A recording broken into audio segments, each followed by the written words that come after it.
From the Atlantic Council Scowcroft Center for Strategy and Security, this is NATO 2020, a new podcast series pitching fresh ideas for the world's oldest military alliance.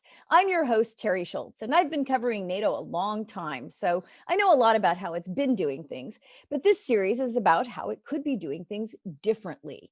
The Atlantic Council commissioned a series of 20 recommendations as to how the 70-year-old alliance could freshen up a bit heading into the next decade. Some of these ideas have been around a while, and some of them are brand new. They're all aimed at making NATO more resilient and responsive to the threats that get more creative all the time. I'm going to delve into those ideas with their authors. This week, the idea, build an Atlantic-Pacific partnership. The authors, Monica Machiko-Sato, James Hildebrand, and Harry W.S. Lee from the Scowcroft Center's own Asia Security Initiative. Thanks to all of you for joining us. Thank you. Thank you for having us. So let me get right into this. One of your themes here is that NATO should establish itself as the central node, and I'm reading here from your paper, of a global network dedicated to countering China's hostile and malign activities by formalizing an Asia-Pacific partnership, which you call APP, expanding in cooperation with Australia, Japan, South Korea, and New Zealand. But, you know, if you look at the way NATO talks about China, they don't say that it's hostile and malign. They sort of tiptoe around language like that. In fact, at the foreign ministerial that NATO just had, Secretary General Stoltenberg said, China does not share our values. It undermines human rights. It bullies other countries, and that's pretty bold language there. And it's increasingly engaging in a systemic competition with us. So that's a long way from the hostile and malign words that you use there. So I'm wondering if, just to start with, you're going a bit too far for NATO, if it's not ready yet to describe China that way and therefore to sort of build up these defenses against us. Who'd like to start with that? Why don't I jump in here? And I'll defer to my colleagues for some of the more difficult questions later. But I'm glad you know they're coming. Yes. So I think in our case, we really approach this essay looking to look at the next 10 years of NATO. And as you highlighted, right, NATO isn't going around saying that China is, on our shores about to invade, that China poses an existential threat to Europe or the alliance or anything like that. But, exactly as you mentioned, some of the bold language about challenging human rights, democracy, we're seeing influence operations ramp up after the COVID-19 pandemic.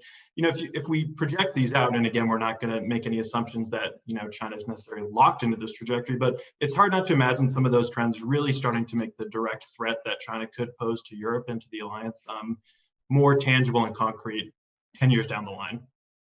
Well, I don't think any of us would find that inconceivable, or people studying, of course, the trajectory, but NATO isn't willing to say things like that. Why is that? The world's biggest, most powerful military alliance. And, the harshest verb that Stoltenberg uses is bully. Yeah, so I think you're right to say that the verbiage is still soft, right? Bullying is something that happens in a schoolyard, not in the realm of international relations where lives can be at stake, in its most serious case. And I think the key thing here is the relative change for us, right? We as people who watch Pacific, we're used to a few years ago, a country like Australia being not on board. And I say that kind of simplistically, right? But China-Australia relations were great.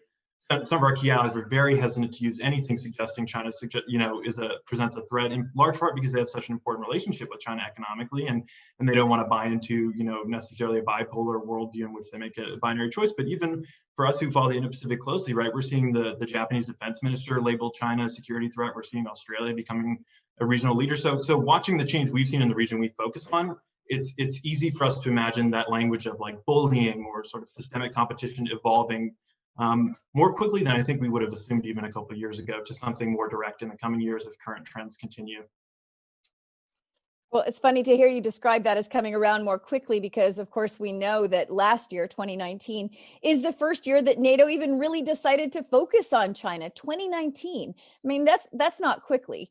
But do you think that the alliance has therefore let too much go on under its nose? I mean, not that it has the power to order allied governments to do anything, but has it sort of been asleep at the wheel and putting out the kind of warnings that we have seen more recently about, most specifically, buying up strategic assets? I think in reference to that, countries have been a little slow, not just NATO, but most of the world. The United States even admitted that they were they kind of acted a bit slowly in responding to China. China was quietly expanding its influence 20 years ago in the South China Sea. And that was going unchecked because, there were a lot more threats on the United States radar, like the global war on terror, like responding to Russia. And now that China has become, one of the greater threats to US national security, now is the only time we're paying attention. So I would say yes, that NATO has been asleep at the wheel, but so has the rest of the world. Well, we are talking about individual governments, of course, as you mentioned yourself. And when we talk about this sort of aggressive actions, and when it comes to Europe, most of what you're talking about is actually commercially and therefore geopolitically. So is it really aggressive if, a country offers all its ports for sale and China buys them? Does that make China automatically aggressive or just, smarter business operator than the rest of us?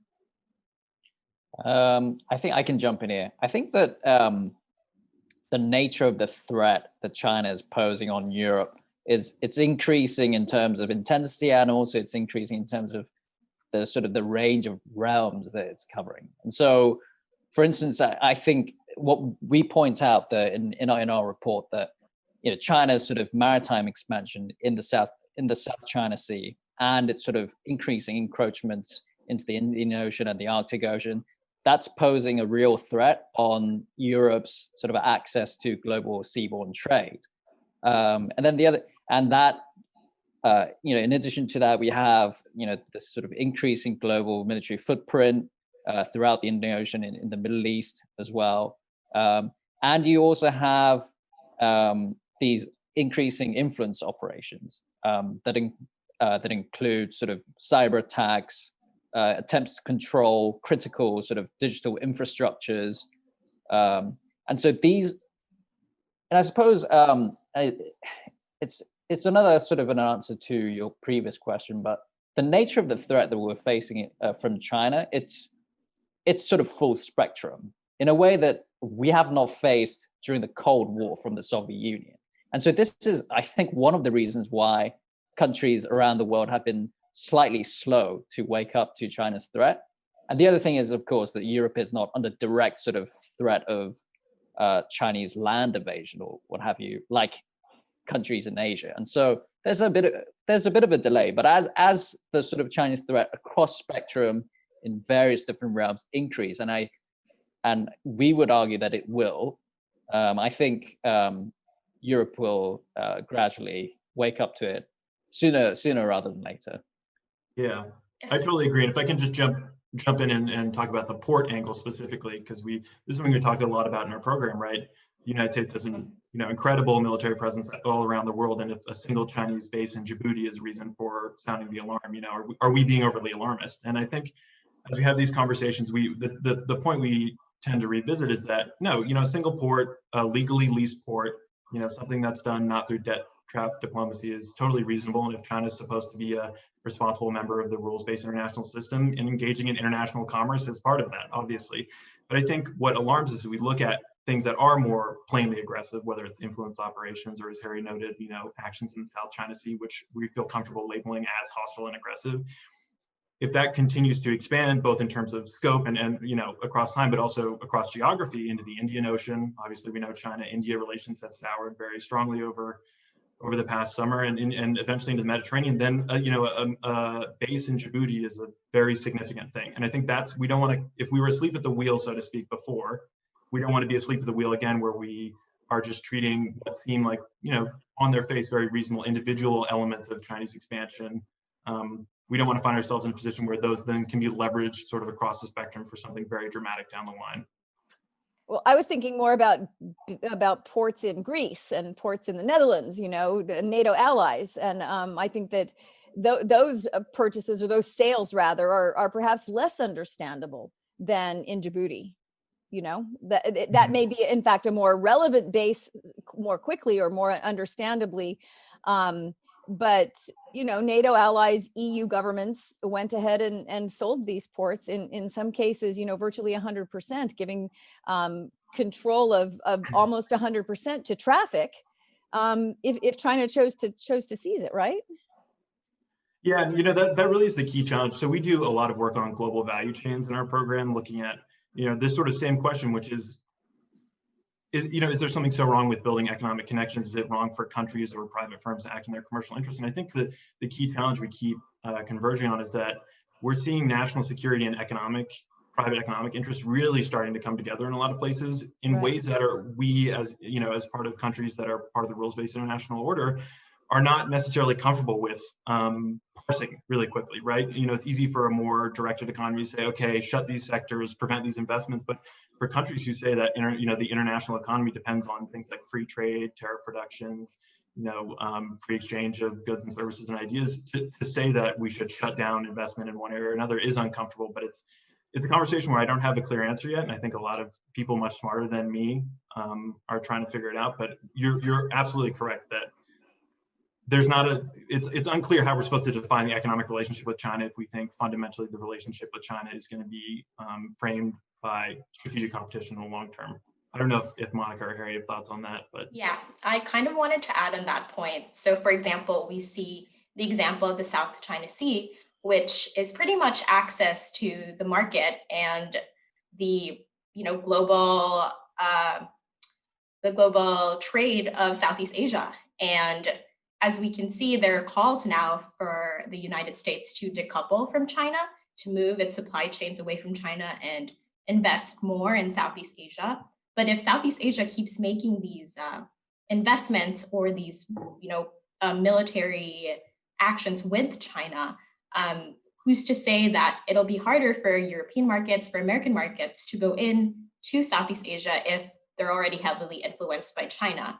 And we can see a lot of Chinese action already happening, especially in Myanmar, the Philippines, and that should sound alarms for both the United States and Europe, because maybe in 20 years, Southeast Asia will be the new place for global supply chains, and it's predicted that it will be by 2030 even. Well, global supply chain sounds quite benign compared to some of the other concerns, some of the other predictions. I know military experts who actually think there could be a kinetic war with China within now as little as 10 years in the South China Sea. So when you're talking about that, if there truly, would be military action, a standoff between most likely the US and China, wouldn't really want China to have control of the ports in one of your very important maritime allies, Greece. Exactly. I mean, that's even more dangerous than value chains sounds at the moment, isn't it? Exactly. But I think the key term here is kinetic. We argue in our paper that kinetic conflict is not likely maybe to happen soon, but there are a lot of actions that the Chinese are taking that are kind of fall below the threshold of what is considered conventional warfare. And my colleague Harry can talk more about this, how China is using more of asymmetrical warfare or these sort of tactics to expand its influence both in Asia and in Europe. I think they showed their hand quite a bit in the COVID crisis. NATO allies and European governments were quite shocked at the very open disinformation campaigns that were sort of, as you have so many people sick and dying, you have China, along with Russia, obviously, just really trying to play a PR card and a propaganda card. And I think that I really saw an extremely heightened level of awareness and alarm at that point that you hadn't seen before, that it was sort of boiling a frog up to that point. And then suddenly, in the middle of this horrible health crisis that, also became an economic crisis and a political crisis, there was China trying to gain points with open disinformation. Exactly. And I think it's very concerning because we don't see signs of China stopping even during a global pandemic, alongside, actions within their medical diplomacy. They have been doing a lot of disinfo campaigns against the United States, against Europe, to kind of show that democratic institutions or the liberal international order doesn't work in addressing such a big issue like a global pandemic. And they've been using that as an excuse to kind of support the idea of their type of authoritarian government, which is very concerning. And, I don't know how democratic institutions are going to prove themselves resilient now and in the future. And let me just to add to that, I mean, it's not just the disinformation around COVID-19. Actually, it's China has been exporting a lot of sort of tools of authoritarian controls, surveillance cameras, what have you, to Eastern European states. And while this isn't causing sort of, what people describe as the decline of sort of young democracies in European states and in sort of some of the Caucasus countries, it's not causing it, but it's facilitating that decline. And so, this is a real. I think this is a real threat, not just on sort of European security, but also to sort of this idea of a collective European democracy and institutions and freedom of speech and human rights. And so we always say it's a threat on. It's a full spectrum threat. Yeah, so if I could just jump in and add to what Harry and Monica said, I think in our case, though, with the recent intensification of aggressive Chinese diplomacy as part of the COVID-19 crisis and beyond, the heartening thing is that people are noticing and people care about it. And I say people, not just governments, right? And I think it's heartening to see, and we see, we're seeing increasing talk of convening a summit of democracies and the importance of democracy as a convening principle in the international system. And I think it's heartening to see that. I think we're gonna have to see if it actually plays out in ways that are meaningful as we move forward. But I would feel despair if the shift in Chinese diplomacy was met with business as usual by the countries that are heavily trading with China or involved with China diplomatically. But I would say both in the Indo-Pacific and beyond, we're seeing the opposite.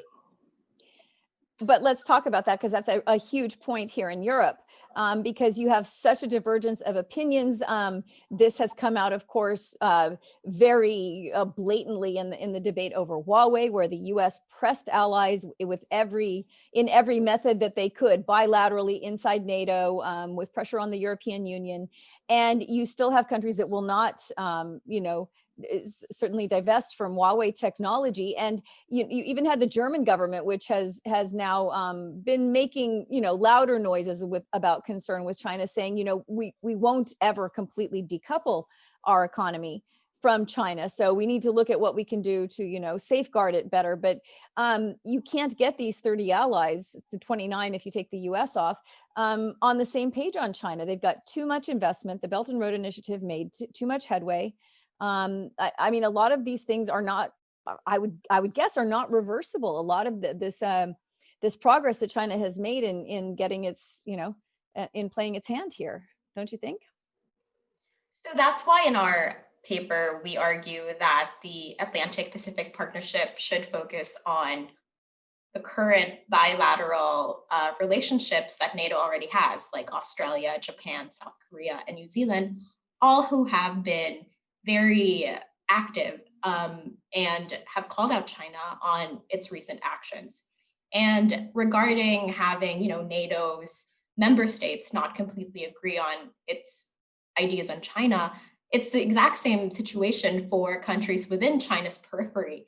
Southeast Asia doesn't have a consensus on China, which is why it can't do anything to actively engage with China in a more in a sense where they will counter Chinese influence. And if we're talking about commercial interests, I would argue that countries within China's periphery have more of a stake. And that's why we called upon probably NATO, who arguably has less of a stake or is not geographically as close to China, to start building a network of Atlantic Pacific partners who are willing to counter Chinese influence. Yeah, and it also strikes me, how would I put this, that for us who focus on the Indo-Pacific, sort of having a group of allies who are not in complete consensus all the time is our like bread and butter, right? The US has these fantastic bilateral alliances in the region, but for the most part, there's some core strategic priority differences that we see, and there's enduring tensions. Korea and Japan is a great example. Both like essential US allies in the region, both have some very strong issues with one another, but working with them, we're still able to get stuff done. And so if in order to effectively counter China, we need 100% consensus and we need across the board, full spectrum, everyone shutting China out, I don't think we're gonna get that. I think if that is the method that we need to achieve our strategic objective, we're basically on a fool's errand. But if we realize that, in the Indo-Pacific, working with a group with a lot of mixed opinions, strategic priorities, we've still been able to make progress, especially over the last year. I think that should be something that encourages those efforts in Europe too, even if for the time being, it might seem like, some key players are less interested in buying into a collective response. Yeah, so just to add to that, I think as a general principle, as threat becomes greater, the sort of existing divisions or lack of consensus or sort of lack of unity and sort of collective interest, these things I think will disappear. So we have very concrete examples of this in Asia too. India, for instance, has had a principle of non-alignment for a really long time. Now it's broken that. Now it's saying, okay, we want to participate in Quad. We're interested in doing this. We're seeing this with Vietnam as well. Vietnam has had a principle of non-alignment. Now it's very interested in cooperating with the US. Australia too, they weren't very interested in doing a lot of things before, but now it's one of the most active participants of the US Indo-Pacific strategy. And so as the Chinese threat sort of increases, expands beyond Asia and onto Europe, I think that would gradually sort of lead to sort of a formation of a consensus on certain things. And as James mentioned, I think, we can't get a consensus on everything because, I mean, in comparison to the Cold War era, we have a really complex sort of economic interdependence that sort of crisscross the entire world. And so we can't have sort of consensus on everything. But I think we'll see a sort of an emergence of consensus on the important things, such as traditional security issues and non-traditional security issues. Okay, well, let me get practical with you. So, I mean, NATO already has these partnerships. I mean, they don't call it APP like you want to, but Australia, Japan, South Korea, and New Zealand, I mean, they just had meetings with these countries. What would change under your plan? They already meet with them. They already talk about, sharing threat assessments, what kind of, how to strengthen each other's security and kind of, I don't know, not very specific terms, because of course NATO is not extending a security guarantee to any of these countries. Mm-hmm. So what does your initiative do other than say, hey, NATO, do what you're already doing, just more often, more loudly, more visibly? I'm not sure I understand what the practical difference would be from the way NATO's already arranging itself with these countries. So I would say more multilaterally is the key piece here, right? Okay, but what does that mean in real terms? I mean, that's just a word we talk about. Yeah, that's just a word we use. Yeah, I mean, in terms of the things we looked at, right? This is the key area where we have to define sort of concrete responses. Things like joint exercises, right? To some people might seem like not a big deal, but it's an extremely powerful signaling device, right? Especially in the Indo-Pacific, where we see things like the U.S. suspending temporarily, exercises with Korea as a key trust building measure with North Korea. And I mean, I bring that up to highlight that, what is the concrete impact of a joint FONOP in the South China Sea? Is that really going to change China's behavior fundamentally? No. Let's not use lingo. Freedom of navigation operations. Yeah, a freedom of navigation operation in the South China Sea. Is a single multilateral exercise going to change things fundamentally? No, but for the messaging, I think it's really impactful. That's one example, but I'll defer to my colleagues who are a little bit deeper on these traditional security issues. Messaging to Beijing, is that what you mean? Correct. That basically, okay. And this is one thing we've been seeing in sort of the collective diplomatic response to the COVID-19 pandemic, aggressive diplomacy by the CCP, is that people are pushing back, and that pushback is showing signs of not necessarily changing China's fundamental strategy, but making China think twice about certain approaches, I think. And that's key, especially if we want to avoid a situation in which China thinks it can escalate something unilaterally and that will stand by and do nothing. And just to add to that, I think what we were trying to do in our report was to really sort of identify the important areas and also the realistic areas where cooperation could take place between NATO and countries in the Indo-Pacific. And so this included, in the traditional security realm, maritime security.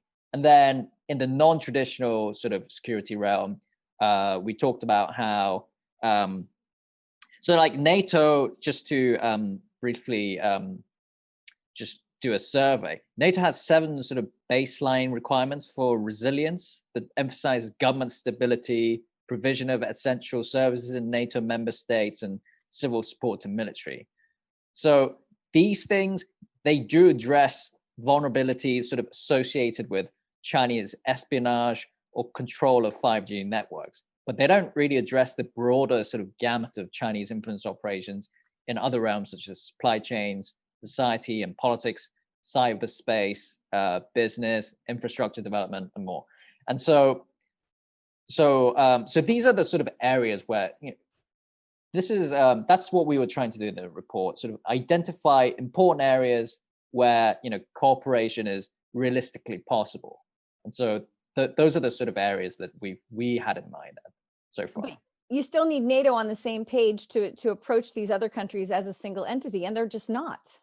That's one of those areas where I think the existence, this is why one of the reasons we didn't propose NATO form an alliance with ASEAN or NATO build all these elaborate new multilateral organizations, but really start with the fundamentals, is because if you look at NATO-Japan relations, for example, those exist. There have been, joint exercises before. There's regular dialogue. So it's less of a, the activation energy for an expanded NATO-Japan relationship as one of the bilateral relationships we highlight in the paper is lower than, okay, let's launch this whole new thing that builds from the ground up. But in terms of concrete things, I mean, maybe this would be a place where, we have one idea for a concrete specific multilateral thing we'd love to see NATO do in the Indo-Pacific. We haven't expanded on it in the paper because we want to write it about as a follow-up, but basically we think we need a concrete multilateral response mechanism for Chinese disinformation. And we see, NATO as a really good partner in that. And that's something where you're not talking kinetic, you're not talking security guarantee, you're saying let's leverage our resources, not just military, but civil society across the alliance. Let's link up with these countries that care deeply about Chinese disinformation. Let's create a tiered response system that, at the low end, just basically involves sort of the kind of mechanisms we've seen effectively used in a place like Taiwan in response to election disinformation by the Chinese government. And at the high end, could include things like sanctions. Now, of course, once you get to that realm, that's where you hit the consensus issue, square on the face. But I think, a mechanism like that is sorely needed for such a pressing issue as Chinese disinformation, which is something that we were tracking before COVID-19. And since COVID-19 has just been, it's really at the front of people's minds in terms of what comes next with tensions with China. But what's the price to pay? I mean, this is something the European Union is discussing on its side now with, talking about sanctions for disinformation. But, the don't do this or else is pretty weak. And NATO also wouldn't have any other options either. It doesn't do even sanctions. Yeah, that's a fair point. I mean, this is right. Like, I think the one takeaway we've had in seeing the response to some of the Chinese disinformation efforts is that we have sometimes underestimated the extent to which just being called out, being named and shamed produces a reaction from the Chinese government. They're a lot more sensitive than some of the democratic open societies that we've seen. And so I agree. Is China going to pack it up, pull out of the South China Sea because we embarrassed them a couple times for disinformation? No, but is that part of a broader effort and a single piece in something that's really key? I think absolutely. And you're right that the idea that we're going to get everyone to agree to something, A, that's beyond the scope of NATO, or B, that is just so dramatic that you're effectively saying, as close to declaring war on China as you can over tweets, right, is unrealistic. But I still have faith that sort of teamwork is useful, not just in terms of messaging, but also in terms of producing a reaction from China that they take that kind of thing more seriously than we sometimes give them credit for. And since we haven't seen that, I mean, we've seen NATO be very carefully not to strictly define the relationship yet as something that is completely already, on the side of a threat rather than possibly, a competitor, or, in some cases, even an ally, not a formal ally, but, a country with which you can cooperate. You think that NATO is still feeling that out as well, and China is sensitive to that, to the fact that it hasn't been completely thrown over on the side of a threat like Russia? I'm sure. I mean, I'm sure China is trying to hang on in there in NATO, in Europe. They're trying to, maintain as much sort of cooperative and amicable sort of attitudes in Europe as possible. Yeah, definitely. That's for sure. But as far if these sort of full spectrum threats from China continue to expand in a way that sort of incurs real costs on European societies, right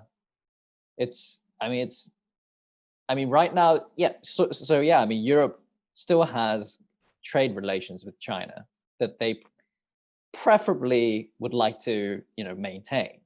But if the threat from China becomes greater, I think, the rhetoric will surely begin to change. That would be sort of my take, but yeah. So one thing to clarify too, I think, is, we talk about getting people on board with responding to China and treating it as someone we need to think of as a strategic competitor. We're not saying, at least I'm speaking for myself, everything has to be 100% competition all the time, right? There are issues on which the door is always going to have to remain open for strategic cooperation, right? These sort of global issues, climate change is the one that people frequently cite, right? A global pandemic could be another one in which a much more robust strategic cooperation could be really useful. And so I just think it's helpful clarifying when we talk about the Atlantic Pacific Partnership, we're not saying this is how we get the entire world to decide they can only hate China. And there's no, we're enemies with China fundamentally, and there's never opportunity for us to leave the door open for cooperation.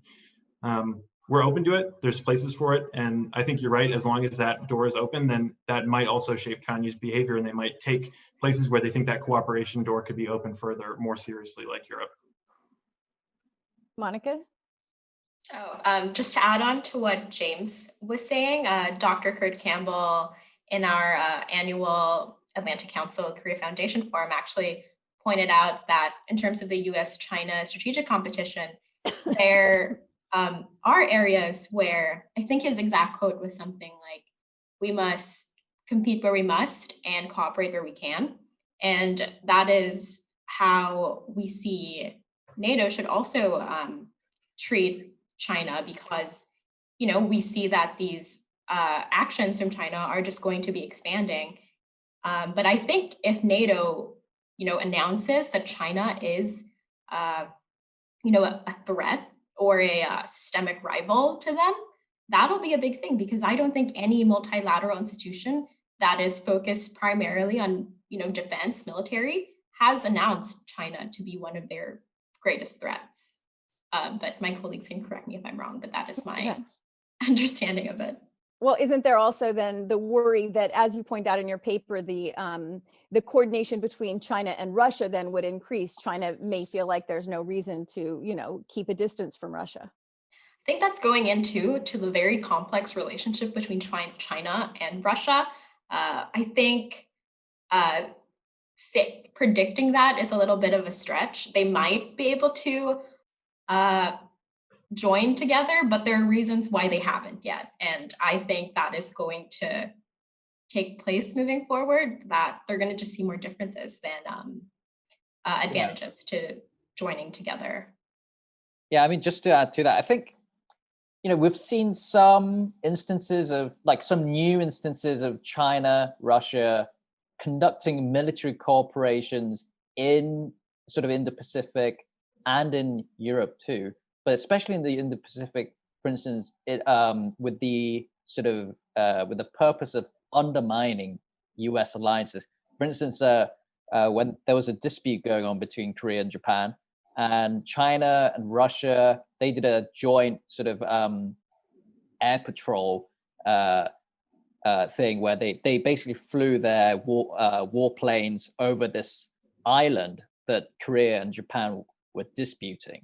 And the effect that had was that Korea had to scramble its own jets and Japan also scrambled its own jets to claim that territory. And that basically sort of instigated, well, let's say that sort of rekindled the sort of like a dormant dispute that existed between those two countries. And so what that shows is that Russia and China have attempted doing this. And so it raises the possibility that they may do this in the context of the European theater and so on. But I think it also depends on, China and Russia, I think they have a really complex relationship. Right now, I think they do see eye to eye with each other on a lot of issues because of the collective that they face, basically from the US and NATO.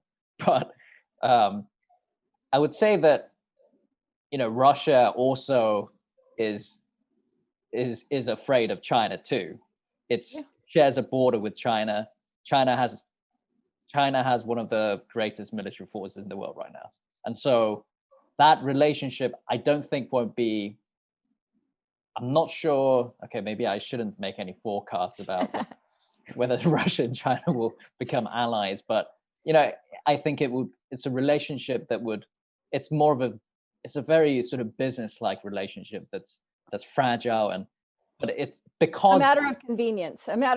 When they see that they can unsettle people to their mutual interest. Exactly, yeah. Yeah. But because they've done these things, and that we haven't seen this before, it raises that possibility, and that people, I think, should be worried about that.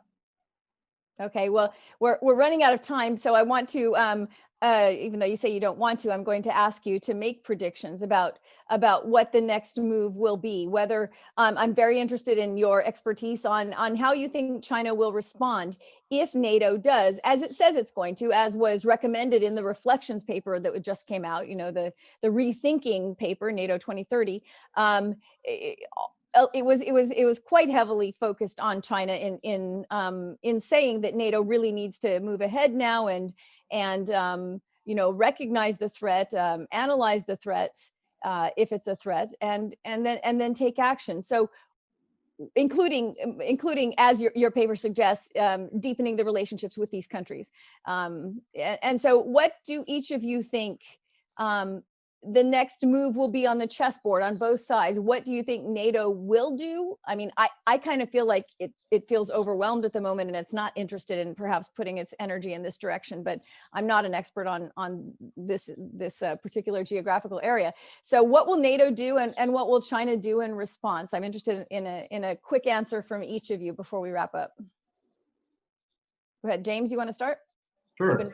You've been I think it's going to be the opposite there. of what so you said. What is NATO going to do and what will China do in response? Yeah. I think it's going to be the opposite. I really think China is going to make NATO's decision easy, and I think it's going to be an extension of what we've seen, which is that Chinese activity is what's going to spur NATO action and going to build consensus and make the threat clear, and that NATO will respond to an increasing threat there as opposed to coming up with things that then provoke China somehow. But then again, being behind the curve, like we were on Crimea, right? They. You say the same, Monica. So I would agree with James that, regardless of what NATO will decide, China will continue acting, especially in the South China Sea. We're going to see more actions there. That is where they have been building the most military infrastructure, where they've been growing increasingly aggressive with ASEAN member states like Vietnam and the Philippines. And so, if that, I don't want to, again, this is, I don't want to say that this is going to happen for sure, but if China finds a way to adopt similar strategies towards Europe, then NATO will be forced to really make a decision on this. And I think they should call it before it gets to that point. And Harry? Yeah, I mean, largely sort of in agreement with my colleagues. And I don't think that China has that much leverage over European countries as they might do, over sort of countries in Asia like Australia, where they're threatening Australia with a lot of economic punishments for Australia's active participation in the US's Indo-Pacific strategy. But I don't think China has that economic leverage on on NATO countries. And this is one of the points that we make in our report, that because NATO countries are not as economically dependent on China as the other countries in Indo-Pacific may be, they have that sort of latitude to be able to take actions that may be deemed unfavorable to Beijing. And so, yeah, that's what I would say. Well, then they've been lucky, right? Because they've been so slow to recognize and realize they need a coherent approach. So if they have some time left to spare before China's reach does get more profound on them, then then they've got a bonus that they need to use right now, according to you. But of course, they just need to read your paper, right? And there it all is. Yeah. All the solutions are there. Yeah, we said it all. Policy options. It's all there. Well, I'm sure the key people will be watching, but that's all our time for now. So we're going to wrap up here. Thanks so much to Monica Michiko-Sato, James Hildebrand, and Harry W.S. Lee from the Scowcroft Center's Asia Security Initiative for telling us more about their recommendation that NATO build an Atlantic Pacific partnership. And you can find all 20 recommendations on website atlanticcouncil.org, and tell us what you think at #StrongerWithAllies. Thanks so much to my guests, and thanks to all of you for joining us. See you next time.